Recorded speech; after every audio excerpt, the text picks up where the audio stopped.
The Gifts of the Magician by Andrew Lang. Once upon a time, there was an old man who lived in a little hut in the middle of a forest. His wife was dead, and he had only one son whom he loved dearly. Near their hut was a group of birch trees in which some black game had made their nests, and the youth had often begged his father's permission to shoot the birds, but the old man always strictly forbade him to do anything of the kind. One day, however, when the father had gone to a little distance to collect some sticks for the fire, the boy fetched his bow and shot at a bird that was just flying towards its nest, but he had not taken proper aim, and the bird was only wounded and fluttered along the ground. The boy ran to catch it, but though he ran very fast and the bird seemed to flutter along very slowly, he never could quite come up with it. It was always just a little in advance. But so absorbed was he in the chase that he did not notice for some time that he was now deep in the forest, in a place where he had never been before. Then he felt it would be foolish to go any further, and he turned to find his way home. He thought it would be easy enough to follow the path along which he had come, but somehow it was always branching off in unexpected directions.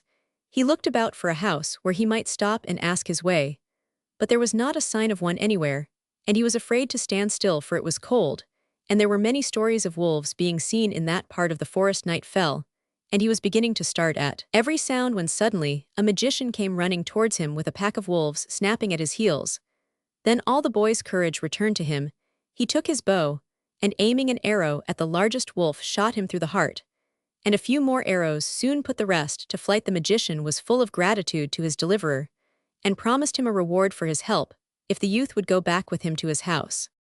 "Indeed, there is nothing that would be more welcome to me than a night's lodging," answered the boy. "I have been wandering all day in the forest, and did not know how to get home again."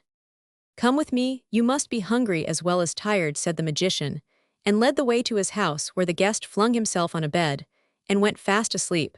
But his host returned to the forest to get some food, for the larder was empty. While he was absent, the housekeeper went to the boy's room and tried to wake him.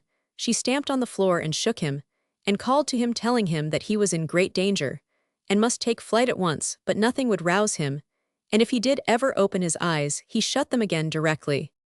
Soon after, the magician came back from the forest and told the housekeeper to bring them something to eat. The meal was quickly ready, and the magician called to the boy to come down and eat it, but he could not be wakened, and they had to sit down to supper without him. By and by, the magician went out into the wood again for some more hunting, and on his return, he tried afresh to waken the youth, but finding it quite impossible, he went back for the third time to the forest.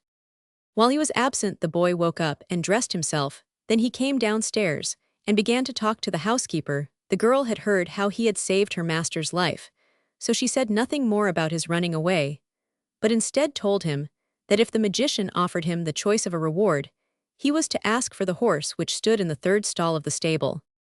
By and by, the old man came back, and they all sat down to dinner. When they had finished, the magician said, "Now, my son, tell me what you will have as the reward of your courage." "Give me the horse that stands in the third stall of your stable," answered the youth, "for I have a long way to go before I get home, and my feet will not carry me so far." "Ah, my son," replied the magician, "it is the best horse in my stable that you want. Will not anything else please you as well?" But the youth declared that it was the horse, and the horse only, that he desired, and in the end the old man gave way, and besides the horse, the magician gave him a zither, a fiddle, and a flute, saying, "If you are in danger, touch the zither, and if no one comes to your aid, then play on the fiddle, but if that brings no help, blow on the flute."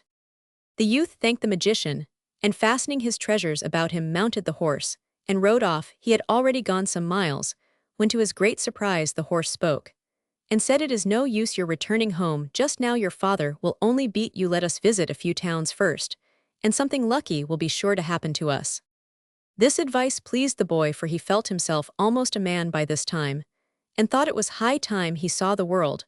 When they entered the capital of the country, everyone stopped to admire the beauty of the horse. Even the king heard of it, and came to see the splendid creature with his own eyes. Indeed, he wanted directly to buy it, and told the youth he would give any price he liked.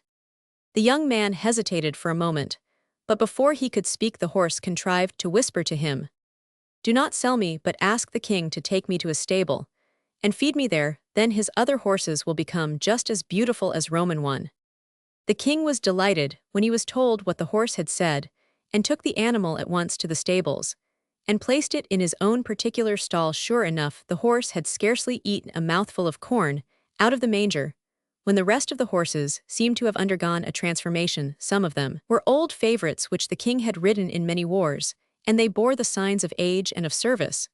But now they arched their heads, and pawed the ground with their slender legs, as they had been wont to do in days long gone by. The king's heart beat with delight, but the old groom who had had the care of them stood crossly by, and eyed the owner of this wonderful creature with hate and envy. Not a day passed without his bringing some story against the youth to his master. But the king understood all about the matter, and paid no attention. At last, the groom declared that the young man had boasted that he could find the king's war horse which had strayed into the forest several years ago, and had not been heard of since. Now the king had never ceased to mourn for his horse. So this time, he listened to the tale which the groom had invented, and sent for the youth. "Find me my horse in 3 days," said he, "or it will be the worse for you." The youth was thunderstruck at this command, but he only bowed, and went off at once to the stable. "Do not worry yourself," answered his own horse. "Ask the king to give you 100 oxen, and to let them be killed and cut into small pieces. Then we will start on our journey and ride, till we reach a certain river. There a horse will come up to you, but take no notice of him. Soon another will appear, and this also you must leave alone. But when the third horse shows itself, throw my bridle over it." Everything happened just as the horse had said, and the third horse was safely bridled. Then the other horse spoke again. "The magician's raven will try to eat us as we ride away, but throw it some of the oxen's flesh, and then I will gallop like the wind, and carry you safe out of the dragon's clutches." So the young man did as he was told, and brought the horse back to the king. The old stableman was very jealous when he heard of it, and wondered what he could do to injure the youth in the eyes of his royal master. At last he hit upon a plan, and told the king that the young man had boasted that he could bring home the king's wife, who had vanished many months before without leaving a trace behind her. Then the king bade the young man come into his presence, and desired him to fetch the queen home again, as he had boasted he could do, and if he failed his head would pay the penalty. The poor youth's heart stood still as he listened. Find the queen, but how was he to do that when nobody in the palace had been able to do so? Slowly he walked to the stable, and laying his head on his horse's shoulder, he said, "The king has ordered me to bring his wife home again, and how can I do that when she disappeared so long ago, and no one can tell me anything about her?" "Cheer up," answered the horse, "we will manage to find her. You have only got to ride me back to the same river that we went to yesterday, and I will plunge into it, and take my proper shape again, for I am the king's wife who was turned into a horse by the magician from whom you saved me." Joyfully the young man sprang into the saddle and rode away to the banks of the river. Then he threw himself off and waited, while the horse plunged. In the moment it dipped its head into the water, its black skin vanished, and the most beautiful woman in the world was floating on the water. She came smiling towards the youth, and held out her hand, and he took it, and led her back to the palace. Great was the king's surprise and happiness when he beheld his lost wife stand before him, and in gratitude to her rescuer, he loaded him with gifts.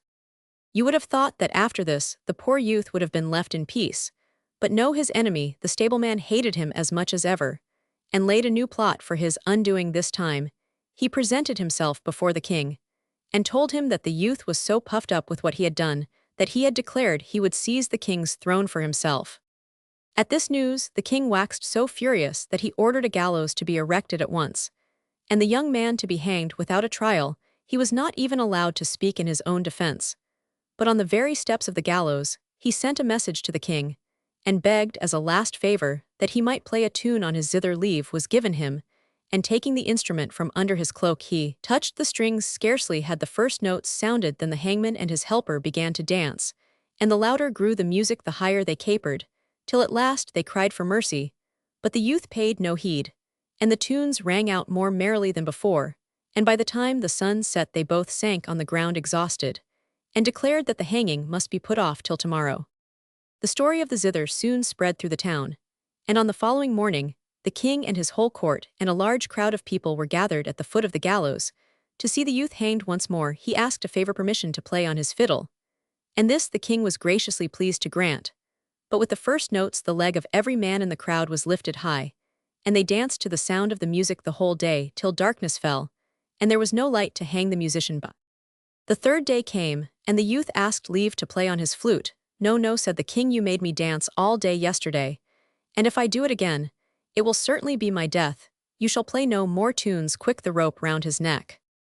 At these words, the young man looked so sorrowful that the courtiers said to the king, "He is very young to die. Let him play a tune if it will make him happy." So very unwillingly, the king gave him leave. But first he had himself bound to a big fir tree for fear that he should be made to dance. When he was made fast, the young man began to blow softly on his flute, and bound though he was, the king's body moved to the sound up and down the fir tree till his clothes were in tatters, and the skin nearly rubbed off his back.